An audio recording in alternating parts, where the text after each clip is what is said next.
So yeah, thank you, Jenny and Marie, for having us today, and to the writing technologies people. It's really lovely to be here and talk about things that are outside of our kind of main topics of research, but are things that we're really interested in. So yeah, today's workshop really began as a conversation between Ariana and myself about how pre-modern theories of language and science interact with early modern theories of semiotics and cryptography, which would later be considered as foundational in the development of computer science. We also began to think about what reflections these theories offer on writing, or more broadly language, as a form of technology. And today we hope to explore these questions together through the development of a technique, so the combination of symbols through rotation, and its manifestation in three objects, or three textual objects: Llull's Ars Combinatoria, Leon Battista Alberti's cipher disk, and the zā'irjah. So we'll talk about these for about 40 minutes with like a demonstration about halfway through, and then we'll open up the floor to free discussion. So great. So in his treatise, The Componendis Cyfris, written in 1466, Leon Battista Alberti described a cipher disk, which was made up of two concentric circles attached by a common pin. The disks could be rotated in relation to one another in order to create a system of polyalphabetic substitution that would encode messages according to an unpredictable law of correspondence. Alberti's cipher disk was revolutionary among the cryptographic methods of his time. The inspiration for the cipher disk has been sometimes traced back to the Ars Combinatoria of Ramon Llull, who lived between 1232 and 1316 AD. The Ars took the form of a paper machine operated by rotating three concentrically arranged circles to create combinations of a symbolic alphabet.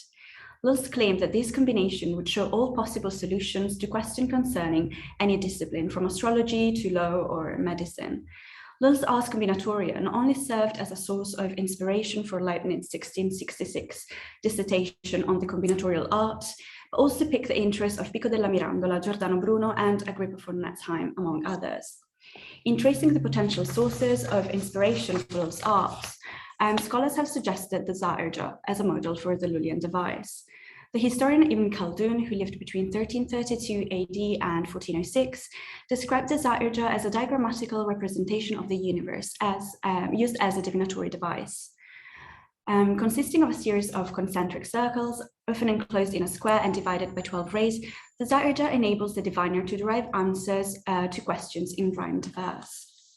So at the basis of these three objects, Llull's Ars Combinatoria, Alberti's cipher disk, and the zā'irjah, is the production of combinations of symbols through rotation. And so by briefly outlining these textual objects and the context of their production and usage, we hope to open up discussion to the mechanization of thought and reality through systems of symbols, the potential benefits and pitfalls of trying to trace transmission and reception, in addition to shifting approaches to the production and communication of information through linguistic, visual, and material means. So Ramon Llull was a Catalan intellectual, missionary, and mystic who is known for having developed what Leibniz later called the Ars Combinatoria, a technique which Llull re-elaborated in his many works throughout his whole life. What we know about Llull's life we learn from his autobiography, The Vita Coetanea.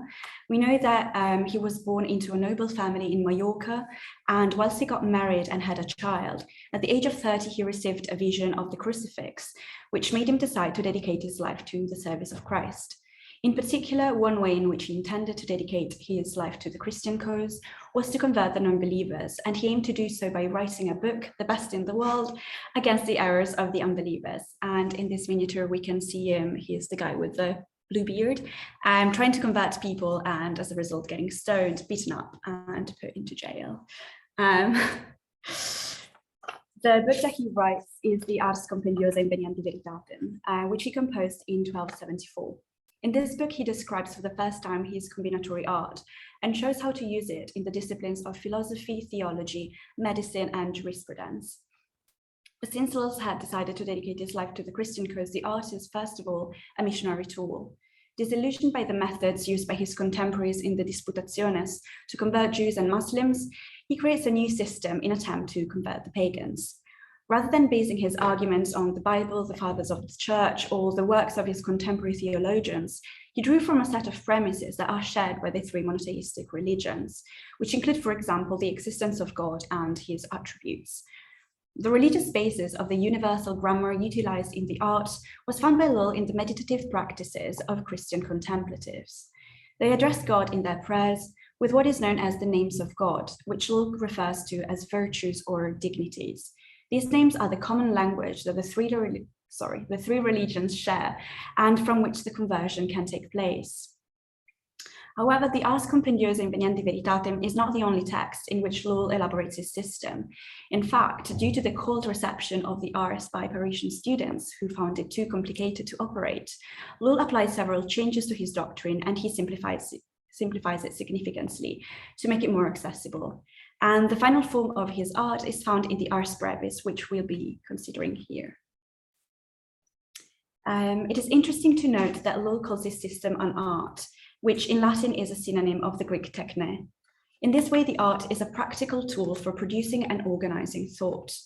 Since this technique builds on fundamental notions common to Christian, Jewish, and Islamic theology, someone who uses it should not need to refer to any external textual sources.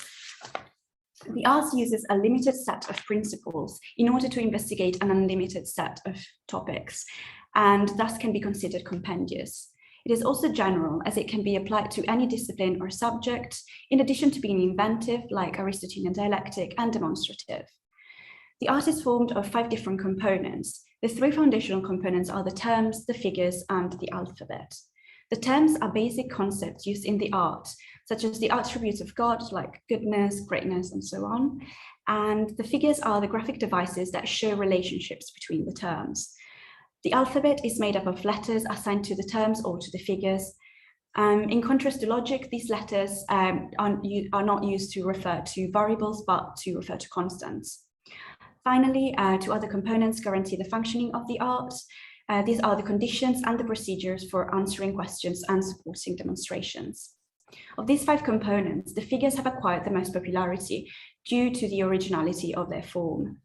These can be grouped into 5 types: circular, non-rotating figures, triangular figures, circulating rotating figures or volvels, tables, and elemental figures. All of these components can be found in each version of the art in different formations. And here we will be focusing on how these components are organized in the Ars Brevis. An artist is someone who has learned by heart the procedures through which a coherent sequence of preposition can be developed in order to ask and answer questions. The system of the Ars Brevis is comprised of the following components. There are 9 letters of the Latin alphabet, B, C, D, E, F, G, H, I, K, each of which correspond to the fundamental terms of the art. Each letter corresponds to 6 different terms that belong to 6 different groups, which are the absolute principle, the relative principles, the question, the subjects, the virtues, and vices that you can see in this table. The syntax of the system is expressed through 4 figures. Their function is not symbolic nor magical. They show how these terms are grouped. In this way, they act as a tool for learning and memorizing too. So the first figure is called A. It indicates God and every other being of reality. This is the figure of the divine names and is a circle divided into 9 sections, which correspond to the 9 dignities, which are expressed with letters. According to Llull, this figure is the ideal foundation for general combinatory calculations. The 9 divine names are linked by lines that indicate the convertible identity between all the principles. The artist has to find the valid conjunctions between terms and avoid the false ones. The second figure is called T and is formed by 3 equilateral triangles enclosed in a circle, which is divided into 9 sections that correspond to the relative principles. Each triangle links 3 letters of the alphabet, forming triplets of terms. The third figure is formed from the composition of the first figure and the second, and it displays the cells made from the 9 terms, which are paired and expressed by letters in 36 combinations. Finally, the 4th figure encapsulates all the previous ones, and it is made of 3 concentric circles, of which the largest is fixed and the other 2 are movable. Each circle is divided into 9 sections containing a letter of the alphabet. which each correspond to a term. Combinations of these letters are produced by rotating the two inner circles, thus offering numerous permutations of terms. Scholars in the past have identified Llull's system with a form of logic. However, Llull himself differentiates his method from that of logic and similar disciplines. As we indicated earlier, unlike logic, the symbols in the arts refer to constants and not variables. These constants are absolute principles through which reality can be investigated and truth demonstrated. Moreover, in writing the Ars Brevis, Llull's ambition was to create a universal mathesis, a re-elaboration of the knowledge of reality as a complete encyclopedia. Llull's system offers a technique that reproduces mental processes as material and graphic devices. Graphic representation enables the simultaneous observation and manipulations of concepts, and thus brings to the fore the relationship between them. In this way, the visual aspect offers an alternative approach to the production of knowledge. Although Llull's figures offer an original graphic form, which had a great influence on later thinkers, the use of diagrammatic illustrations to expound theoretical ideas was by no means particular to his work. It was in fact characteristic of the Middle Ages to express formally through diagrams both abstract ideas and scientific systems.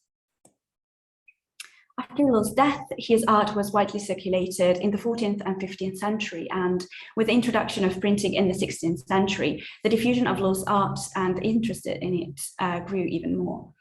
Agrippa's commentary of the Ars Brevis was printed several times, and Giordano Bruno wrote numerous commentaries on the art. And after reading these commentaries, in addition to Llull's own work, Leibniz publishes his De Arte Combinatoria in 1666.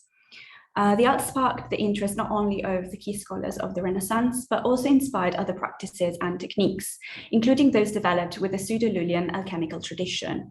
These offshoots from the art differ in purpose and application from Llull's original missionary intention. However, this does not mean that Llull's visionary project failed, rather that he did indeed develop a universal system that could be applied to many different disciplines. Among the Renaissance figures that were inspired by Llull's art, some scholars have included Leon Battista Alberti, who lived between 1404 and 1472 AD. Born into a Florentine family, Alberti was educated in law, and he became known as an architect, writer, painter, musician, humanist, mathematician, cryptographer, linguist, and philologist, and is thus considered one of the most polyedric figures of his time, embodying the idea of the Renaissance man for his almost universal abilities, and wrote on a wide range of topics, both in prose and poetry. Among his lesser-known works is the short treatise De componendis cyfris, in which he elaborates a system for encryption that uses a rotating device with letters inscribed on it. It has been suggested that Llull's art served as the inspiration for Alberti's device. However, this hypothesis was supported by scant evidence. The recent discovery of a Lullian codex in the library of Alberti has sparked new interest in this hypothesis, but despite this new finding, the relationship between Llull's art and Alberti's cipher disk remains unclear, and other possible sources of inspiration for Alberti's device have been suggested. Alberti wrote the De componendis cyfris in 1466, following a conversation with his friend Leonardo Dati, who was apostolical secretary of Pope Paul II. During a walk in the Vatican gardens, Dati complained about the inadequacy of existing methods of encryption and suggested to Alberti that, given his interdisciplinary expertise, Alberti develop a new technique. In his treatise, in addition to giving a critical overview of the available methods of encryption, he underlines that, in order to develop a cipher, it is necessary to consider the function that letters have in writing and what writing itself consists of. He then demonstrates how numerical relations between vowels and consonants can be used to both encipher and decipher text. Great. So in this treatise, Alberti defines a cipher as a method for writing secretly by means of arbitrarily chosen signs, the meaning of which has been agreed on between two correspondents so as to be unintelligible to others. We kind of contrast between this idea of arbitrarily choosing signs, we contrast this to Egyptian hieroglyphs, whose form actually is part of the conveyance of meaning. Great, thank you.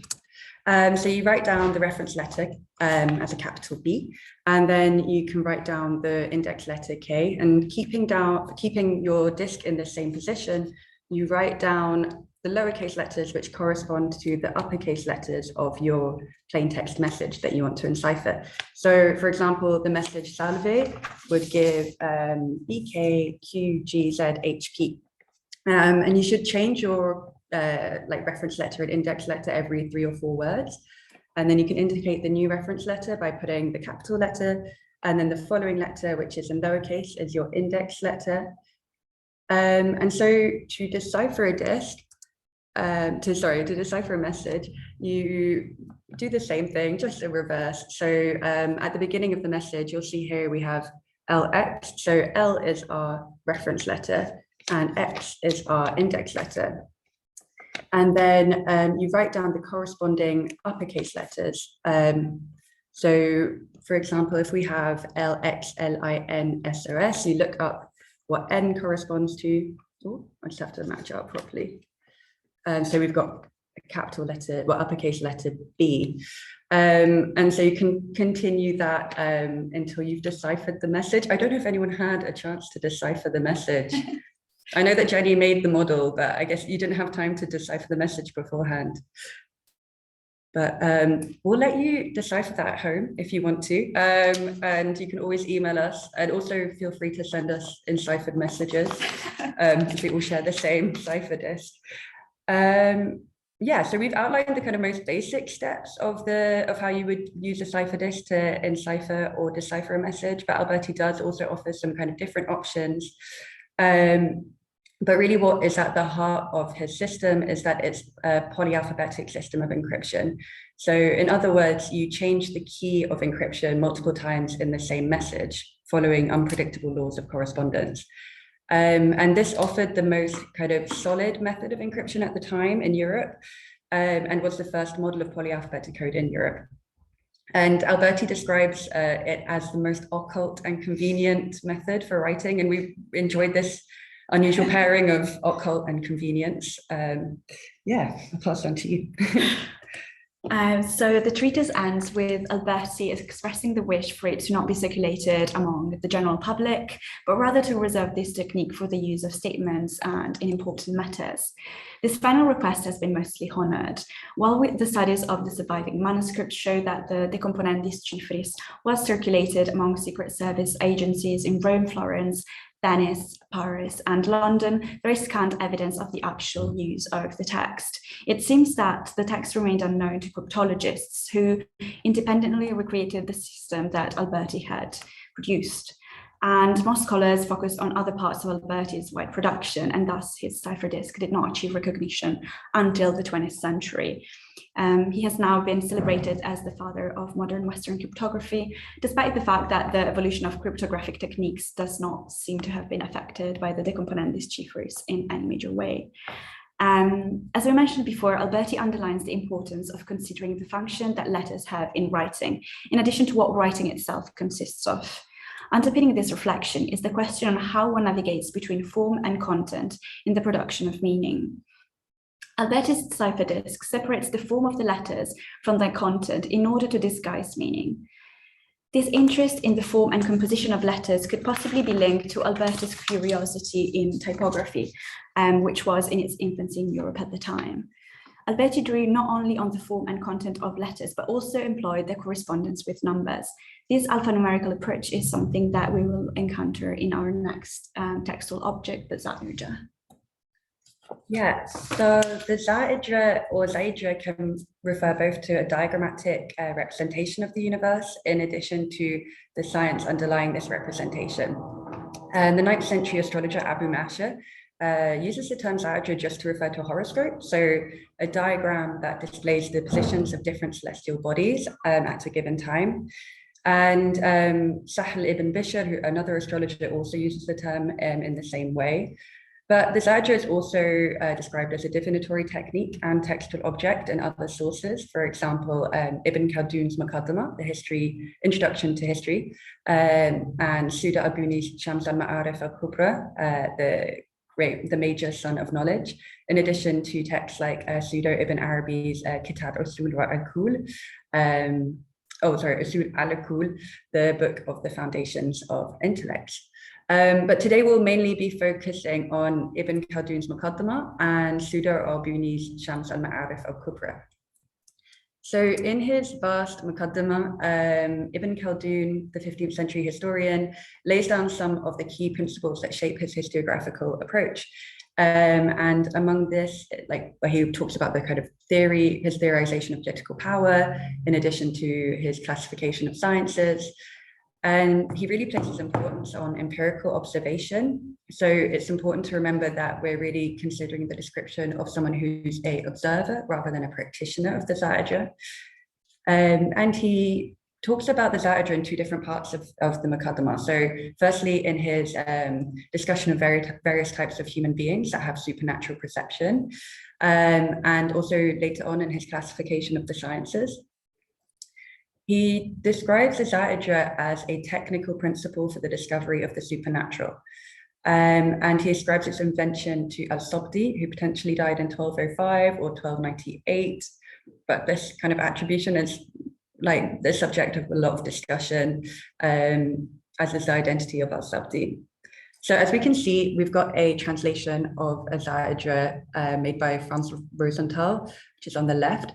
The form of the zā'irjah is a large circle that contains many other concentric circles. And within these concentric circles, we find the celestial spheres, the elements, different types of beings, and various sciences. Each circle is divided into sections, or 12 sections, which represent the 12 signs of the zodiac. And the lines that run from along the, through the circle are called chords. Along these chords, we find letters and numbers.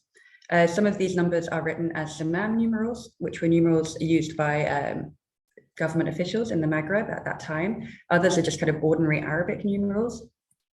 And then inside the circle, we also find the names of the sciences and different subject areas that you could ask about. For example, like there's medicine or warfare kind of in the center here. On the other side of the zā'irjah, there's a table, which we'll see in a minute, which has many squares, and some of them are filled by letters and some of them are not.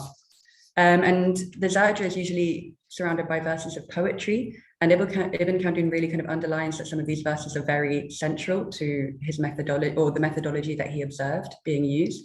So on one of these verses, which he ascribes to Al-Wahhab, is a weighty question you have got. Keep then to yourself remarkable doubts which have been raised and which can be straightened out with due diligence. So as with many divinatory techniques, you begin using the zā'irjah by asking a question. So you can write down this question in unconnected letters of the alphabet. So for example, the question, will it rain tomorrow? You write that down. Then you just determine the astrological ascendant of the day. So today is Aquarius. So we could take the chord here of Ad-Dulu, and we'd write down all of the letters and the numbers, which we'd convert into letters. The correspondence between letters and numbers is determined by taqsir, fragmentation, and this is a technique that breaks down words into their constituent letters and calculates their numerical and elemental value. Ibn Khaldun attributes this technique of fragmentation to alchemia. Alchemia is often translated into English as letter magic. I'm not quite happy with that translation, but it is a discipline that is concerned with the operative function of letters and numbers. And Ibn Khaldun describes it as a sister science to alchemia, alchemy. So we've got all of the letters and numbers, and then you enter the results into a table, perhaps like the one we see on the left. And then you divide the letters by certain intervals called dawr, adwar, cycles. And then from each cycle, you remove a letter from the end. And then you end up with this series of unconnected letters, which you can use to form a verse of poetry that responds to your question. So for example, we could have matar min kull al-alwan yawmiyan, so rains of all colors every day. This isn't in the correct poetic meter, and I did steal it from Nizar Kabani, so sorry. But yeah, I mean, we could talk about that later on, but Arabic really lends itself to being able to kind of spontaneously form poetry from these mixtures of letters. But yeah, I can talk about that later on. So yeah, Ibn Khaldun describes many other methods which all differ from one another. However, they always have these similar components. For example, the conversion between numbers and letters, the employment of an astrological framework, and the production of an answer as poetry. And then sometimes these kind of tables that we see are also used to calculate the elemental relations and the powers of letters. These methods appear very complex and are often quite difficult to follow, at least for Ariana and I found it very difficult to follow.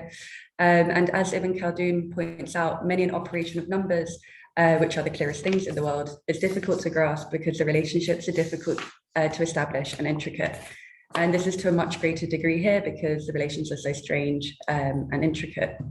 However, he also says that for someone who is able to master this technique, it becomes obvious that it's from the relationships existing among data that one finds out the unknown from the known.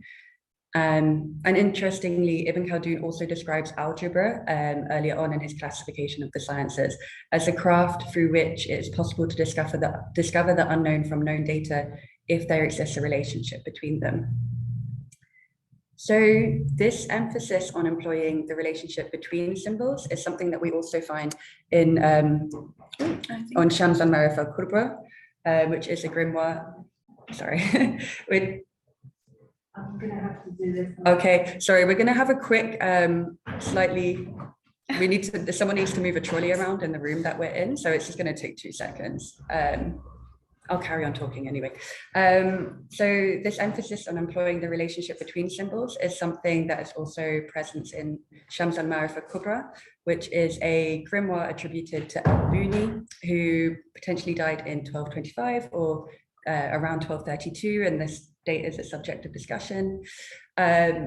In fact, like Ibn Khaldun does actually make references to al-Buni, and we can note a number of parallels between the methodologies described in the two texts. Shams al-Ma'arif exists in 3 different redactions. So we have a short version, a middle version, and a long version. And the authorship of these different redactions is quite ambiguous. Noah Gardner, for example, argues that the longer version, Shams al-Ma'arif al-Kubra, which is what we'll be focusing on today, is in fact the product of one or more early modern authors, even though it potentially does draw on some works by al-Buni. So in this way, we could be considered to be looking at an early modern description of techniques with pre-modern origins, but this distinction perhaps between pre-modern and early modern is problematic in this context. And it's funny, actually, Shams al-Ma'arif is still a very popular work. It's really easy to buy editions of it in North Africa and in the Middle East. However, unlike Ibn Khaldun's Muqaddimah, in the Shams al-Ma'arif al-Kubra, there's no description of the form there's no diagram of the zā'irjah, at least not in the editions and manuscripts that we were able to consult. In some instances, the description of methodology does differ from that described by Ibn Khaldun. For example, in the first procedure, which is described in Shams al-Ma'arif, one fragments the name of the person who's asking the question and mixes it with the letters of the question. And then these letters are converted into numbers, which are then used to determine the poetic meter. And then the letters are arranged according to that meter in order to form an answer.